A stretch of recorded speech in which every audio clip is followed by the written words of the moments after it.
Hello guys, welcome back to the channel. We're back here at Oshkosh and today is the final day for Oshkosh 2023. If I pan over this way, you guys can see the helicopters have resumed giving flights, and the flights run about $60 to $65, and you pay that, then you wait in line, and then you can get your helicopter ride.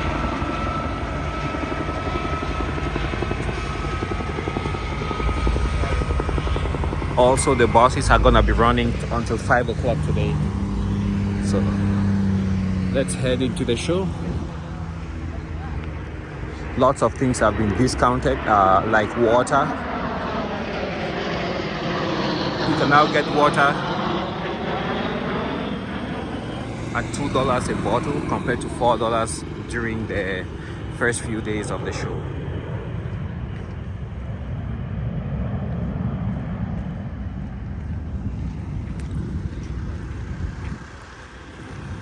And parking also was a bit cheaper in some areas. Today I paid $20, but right next to the lot where I parked at the museum, they're still charging $25 to park.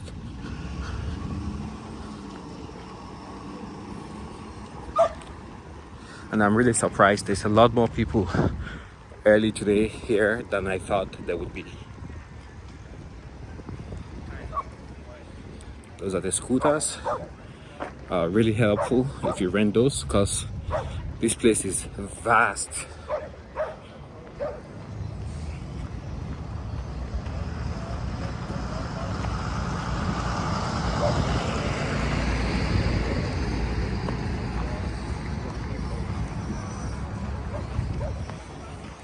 So they're still setting up. You grab the scooter from in there.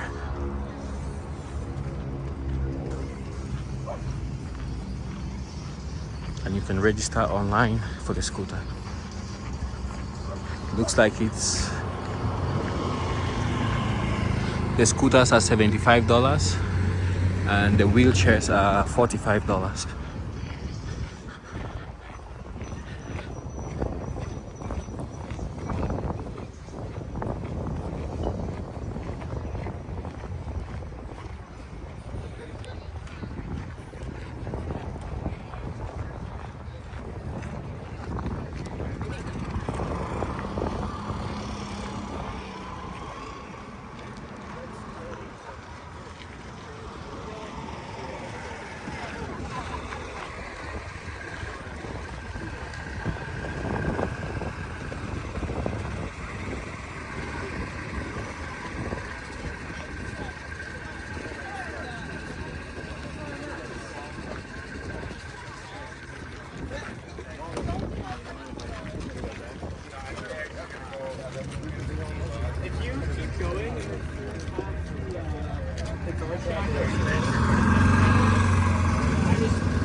These are for the Bell 47 flights.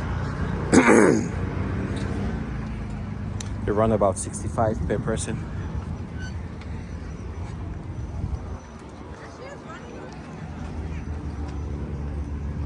Ticketing.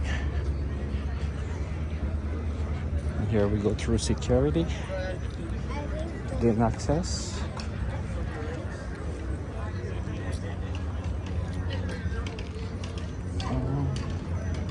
Guess we'll start right here.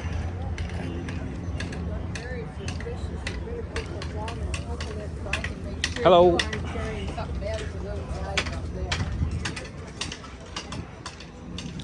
Here we have Pilatus.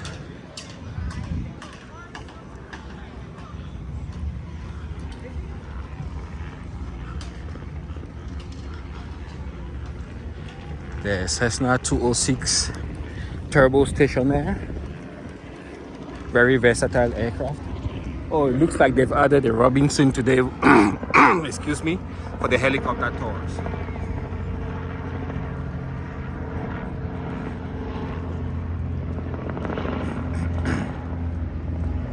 Excuse me. Yeah, before it was the Bell 47s that were doing the tour. Some information about the Station Air.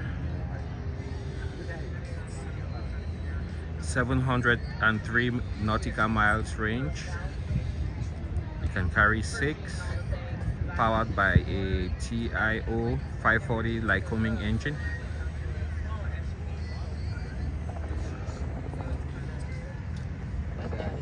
A Garmin suit for the avionics. Let's see if we can look through this way. Hello. Good. Yeah, it smells like a brand new car, guys.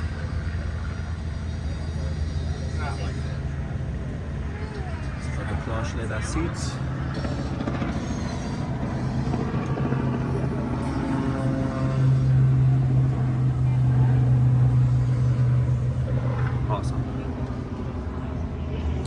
Hey, quick question. Yeah. What's the lead time for a brand new 206? Do you have to wait like 6 months, a year, or you have someone hand? About a year and a half. How's the demand? Is it strong? Yeah. Mm-hmm. Given the year and a half out, yeah. Okay, cool. All right, thanks, sir. Yeah, no problem. And here we have an experimental. Let's find out what the story is about this aircraft. The venerable Skyhawk.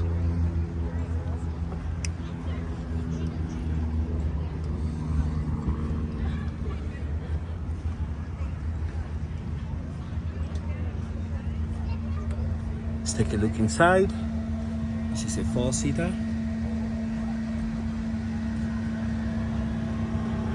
This is totally brand new, as you guys can see. Everything is brand new.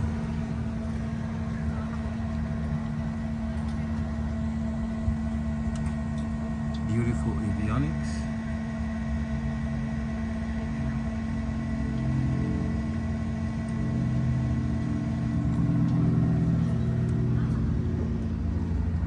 Hello. And over here we have a Skylane. I believe the Skylane is the 182. Let's take a look.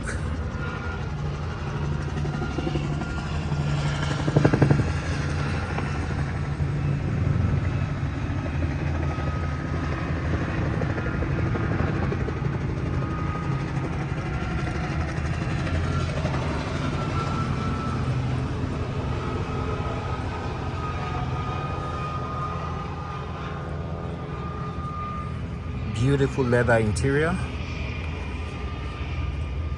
Spanking brand new. You have the oxygen refill right here. There you have the baggage. Large glass in the rear so you can see outside.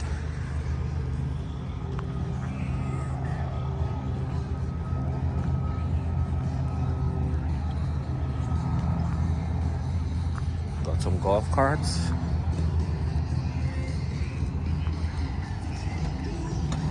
Oh yeah, I believe EasyGo is also owned by Textron, which is the parent company of Cessna. Excuse me, got a little irritation there. And here you have the Bell 429.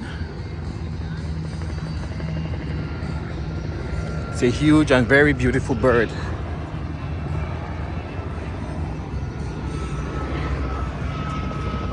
Got a range of 411 nautical miles. Cruise speed of 155 knots. Hover ceiling 14,000 feet. And it's got a twin engine.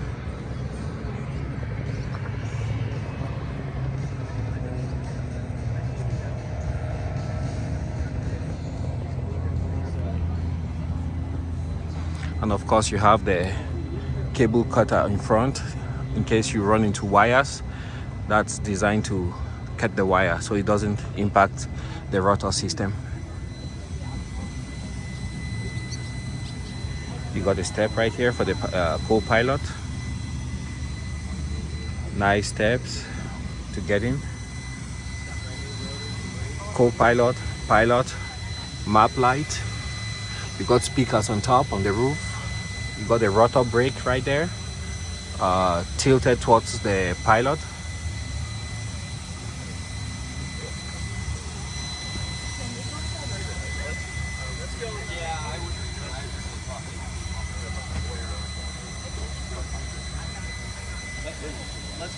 Got a really beautiful interior.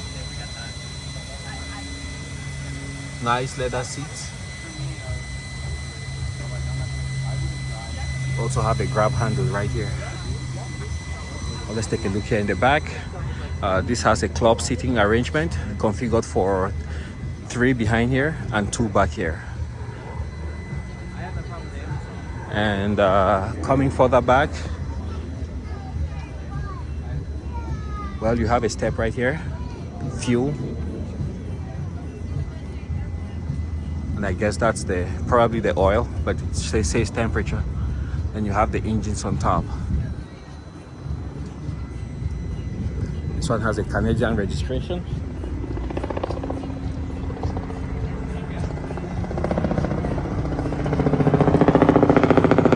Four-bladed tail rotor.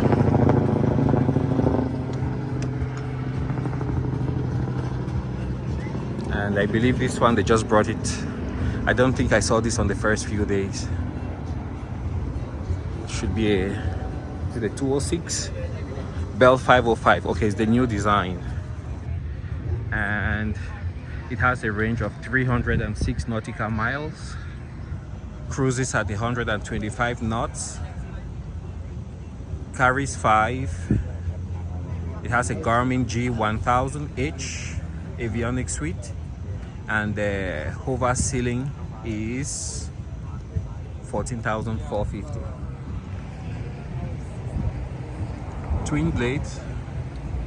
It's gonna be a little bit noisier than the other one, but the rear section looks like the 206. The front looks different. Nice visibility. You got the wire cutter on top,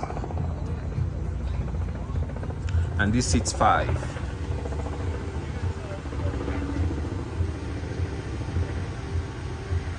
Avionics, audio panel,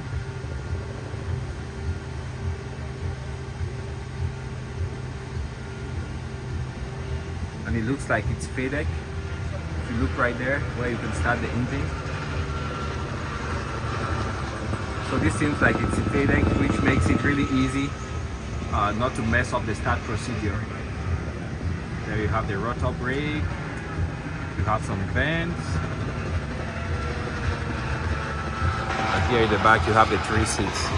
You got the floor, easy to clean, nice steps to get in, and of course you have the seat that will absorb energy in case you come down hard. I believe this might be a single engine.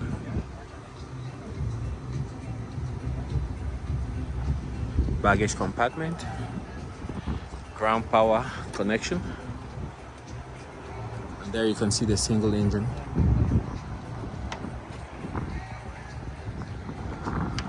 There you got the tail.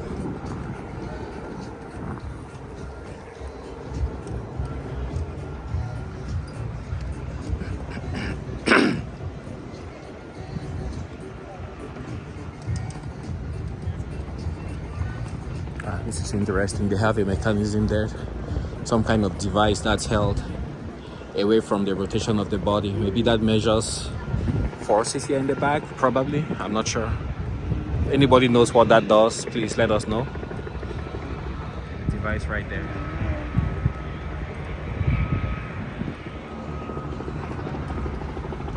So that's that.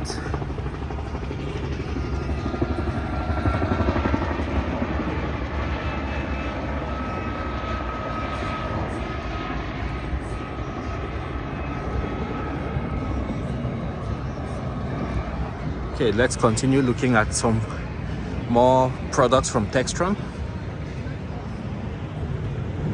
Here's where you bond it at the ground point.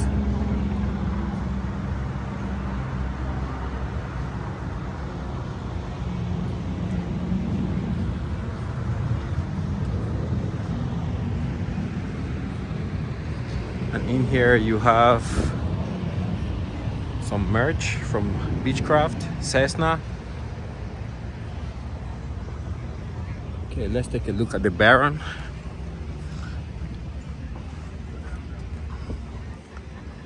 So the Barons are basically about the same size as a Bonanza, but they have 2 engines. So they are more capable. Some of the earlier ones would have a radar up front. Here you can see what the engine looks like. You can see the drive belt for accessories, LED lights. This will carry about 5, 6, 7 people. It carries 6 occupants, traveling a maximum range of 1,480 nautical miles.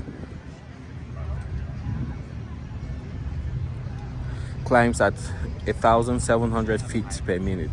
Needs about 2,345 feet for takeoff. You have the de-icing boots in front, air intake.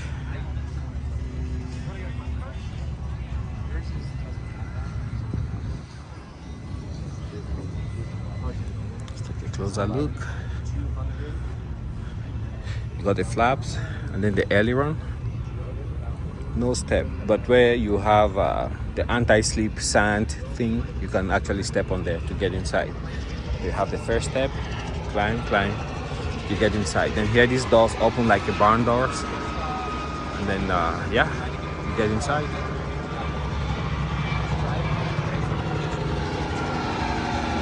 And behind here you have club seating. Then you have the one door in front for the passenger and the co-pilot, and the pilot and the co-pilot. The pilot and the passenger. You got a static port. It's a Baron G58.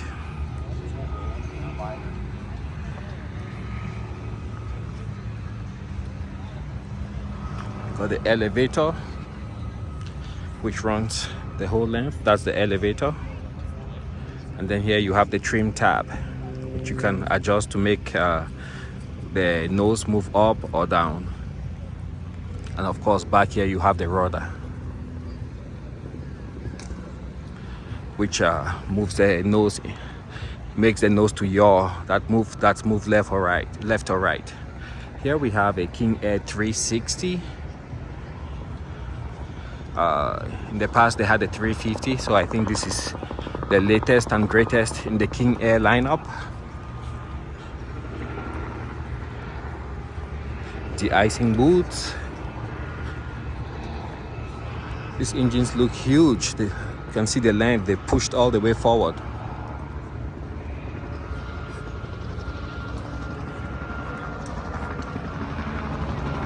Looks nice and clean.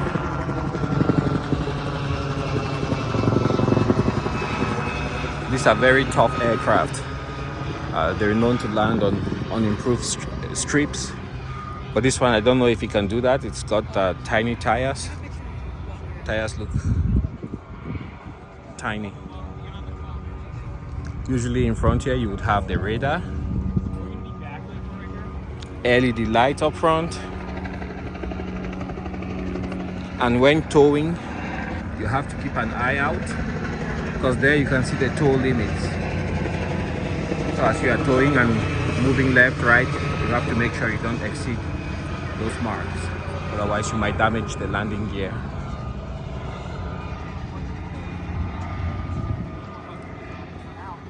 And you guys can see how the blades get feathered. So when they want to start the engine, I think they might start in this configuration, and then they'll change the pitch, and you hear the sound will change, and then the aircraft starts pulling. You also have the icing boots on here. This one seems to be electric. You have on the blades, on the propellers, you would normally have either the electric or the liquid one, which squirts out the liquid from there and then it gets on the blade. But for the wings, the fixed flying surfaces, they would have those boots that they would inflate pneumatically, and then that would break up the ice. On certain aircraft, I think like the Cirrus aircraft, they actually have a system where you have a fine mesh on the leading edge, and that would wick out the icing fluid. And here we have another, this is a Bonanza from Beechcraft.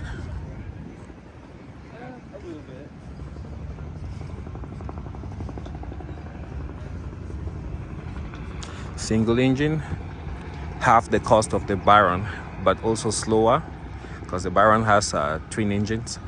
Also, the Baron is safer if you are flying over inhospitable terrain like mountains, you're flying at night, you're flying over large bodies of water. The Baron gives you that extra level of safety where you can continue onward with a single engine, maybe without great performance, but with single engine like a Bonanza, then you're limited, but your annual maintenance cost is going to be way down, very low on this. LED lights, and also you have the marking for the tow. When you're towing, you try not to exceed those red marks.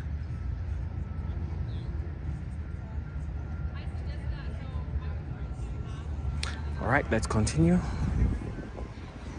To access the engine, you push, then you lift it up, and then you can open the other side also and do maintenance, top off the oil, check if anything is out of place. Aft gas.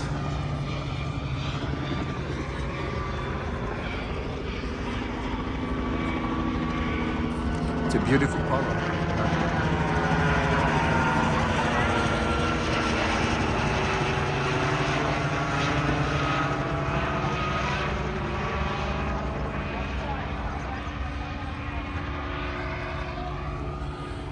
All right, we've been here before, but let's just take another look at the Pipistrel aircraft. You guys can see here, stay clear. I think that's where the ballistic chute is housed, and in case you activate the system, it shoots out because it has a rocket that will shoot out and clear the aircraft before fully deploys. Just appreciate the smoothness of that wing, not a single rivet. So what that does is this aircraft can fly very fast with very little power required. Also, you can see the length of the wing. So for this size, it generates quite a bit of lift. So the performance is really impressive. Only downside, as you guys can see, it's mostly a trainer, so it doesn't have room for like cargo and other stuff. Otherwise, it's a very great aircraft for flight training. Maximum endurance 3 hours with 30 minutes reserve. Range 324 nautical miles. Powered by Rotax 912. And it cruises at 104 knots. 80, and it does all of that at 80 horsepower.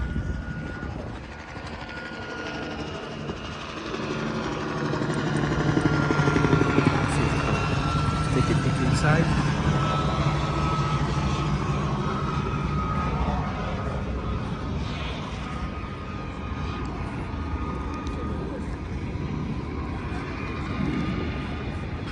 And here we have the electric aircraft, which is basically the same as that one,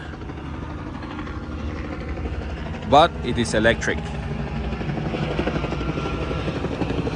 Has a big sign here, lithium ion. You have to tape the prop, otherwise it keeps spinning. And this is the Velis Electro, the world's first certified electric aircraft.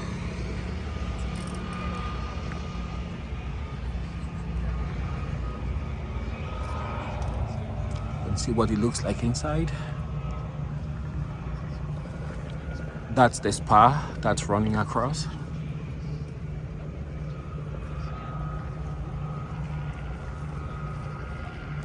That's for the flaps.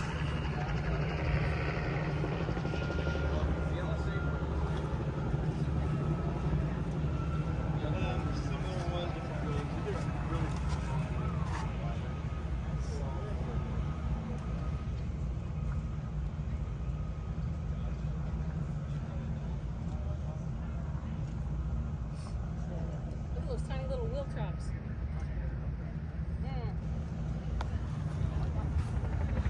Here you can see some performance numbers. Endurance up to 50 minutes plus VFR reserve. Normal charge is under 1 hour. It's powered by an in-house E811 pipistrelle engine, and it cruises at 93 knots.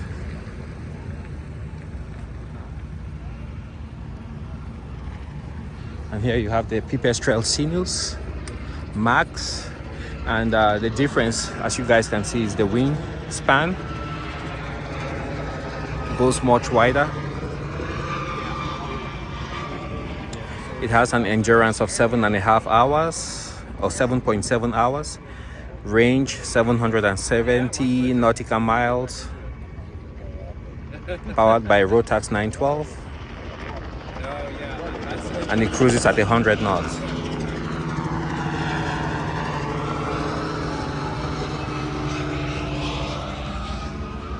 It seems to have a larger cabin.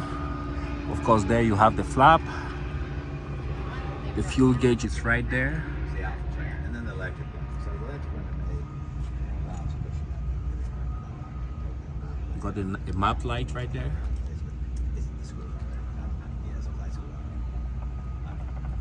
Yeah. Yeah. And there you can see what the panel looks like. Not only minimal time in the air, but you're still crunched on this road with A little bit. the size of her. Yeah. Well, this one has. Yeah. Actually uses a lithium battery, which is Nice. lightweight.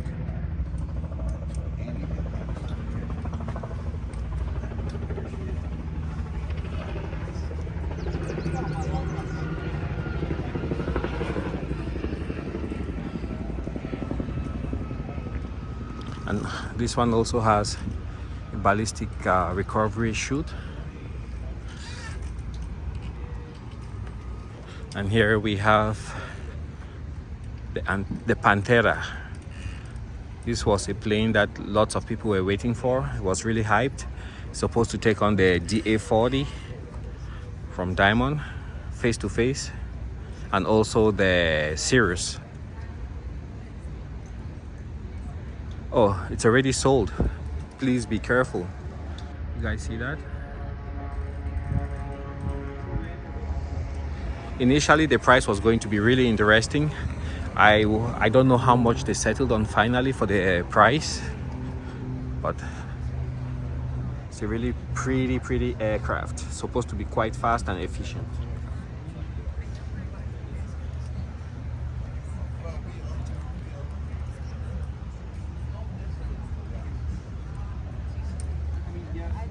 Yes, the Cessna plan is right on the other It's side. got a of the 3-blade runway, prop. The west side of the airport, and they just taxi out on the highway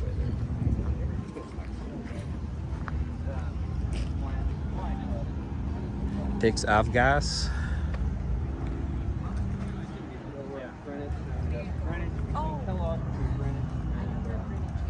And right there is where you pull the parachute. It's a parachute handle inside.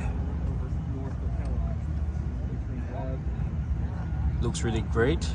I see an autopilot panel up there. So this one probably has the latest and greatest. The rear passengers, they have their own door to get into the aircraft.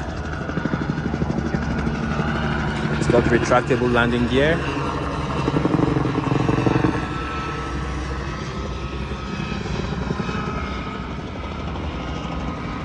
And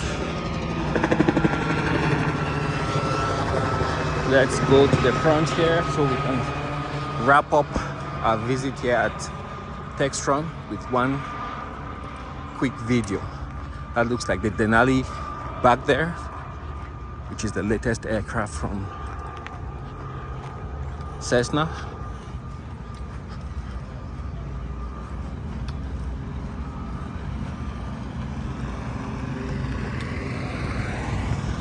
Here we have a CJ3 Citation jet,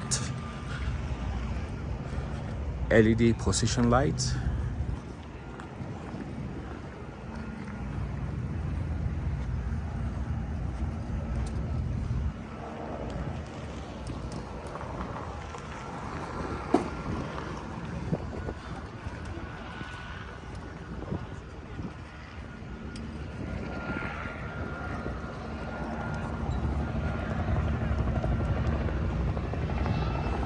Got twin pitot tubes, and you actually have some storage space up front here.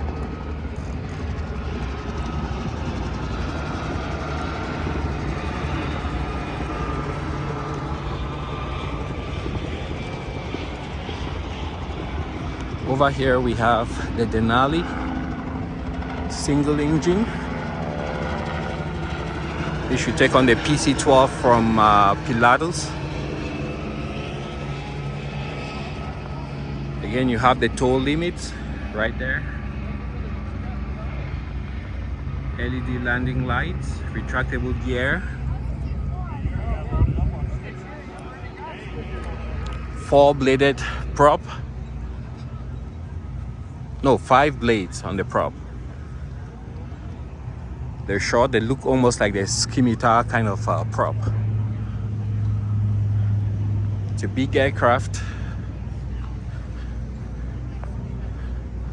This is the stall warning detector. So if the aircraft is about to stall, this is what detects it, and then it sounds an alarm inside. For an aircraft like this, because up front they have the engine, they will displace the radar and put it right here on the wing, one of the wings. So this is what this pod is. They've just removed the radar, and they have the radar, the radome mounted inside here. So they actually have their own autonomous radar weather detection system. In case there's a storm in front of the aircraft, this will detect it and give them real-time information inside.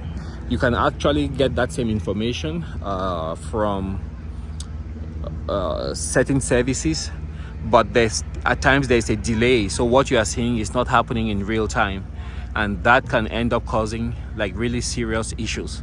You might think the weather system has left an area, whereas it's actually still lingering there. Or you might think you might beat a weather system into an area, and you get there and you find out that the storm is actually still in place. So that's why it's good to have your own autonomous radar system. There you get the tail. And from the looks of it, it looks like there might be an APU back here. You can see that seems to be an exhaust for the APU. Well, that would be an auxiliary power unit, which if you have customers, you'll be running it when you are on the ground. Hello. Quick question: does this have an APU in the back here? No APU. It's just a air conditioner compressor. Oh, for the air conditioning for the aircraft. Yeah, compressor. Okay. Exhaust is what you're seeing. Okay. But this is already certified, right? Because I think I saw experimental It's somewhere. experimental, not certified yet. It's Oh, still being flight tested. Okay, cool. Thank you. So it's still being tested. So this might be a test bird. Over here we have the Grand Caravan EX. This is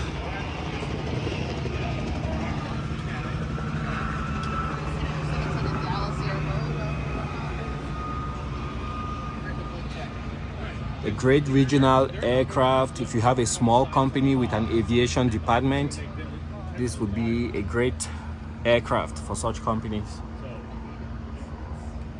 Not very fast, but a very durable aircraft.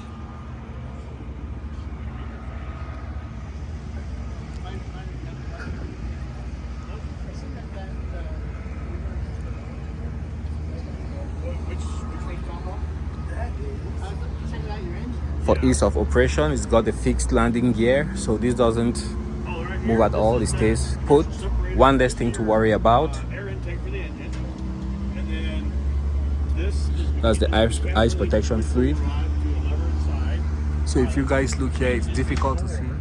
and if anytime you go off airport, like into a grass field, gravel, But right there, you have the TKS. In case there's ice forming, they will pump the TKS through this leading edge, and it will bleed out, and the ice will blow away. separator, this vein opens, anything heavier than air can't make the turn and go into the engine, and it is flung and exits out the side of the cowling. That way you don't ingest particles and tear up your engine. Huh. I would have never thought of it. That's what it looks like. You have a forward compartment. On most of your turbine engines, This can carry a lot. they have some sort of It can also be delivered without this cargo pod underneath. So, and at that time you have just the fuselage all the way to the back. But it's a workhorse.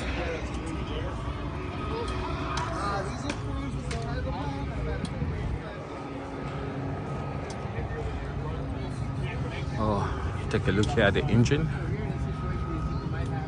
See what it looks like underneath. yeah, just open the door. Yeah, so I've been in icing conditions where you get ice building up around here. And, Huge exhaust. but if there's any built up and it comes off, I've been flying and I've seen ice go out the side rather than going into the engine. Okay. See it flying out the side of the cowling sitting there and see it come out the side. It works. Alright guys, we'll make our first cut right here. Thanks for joining me today.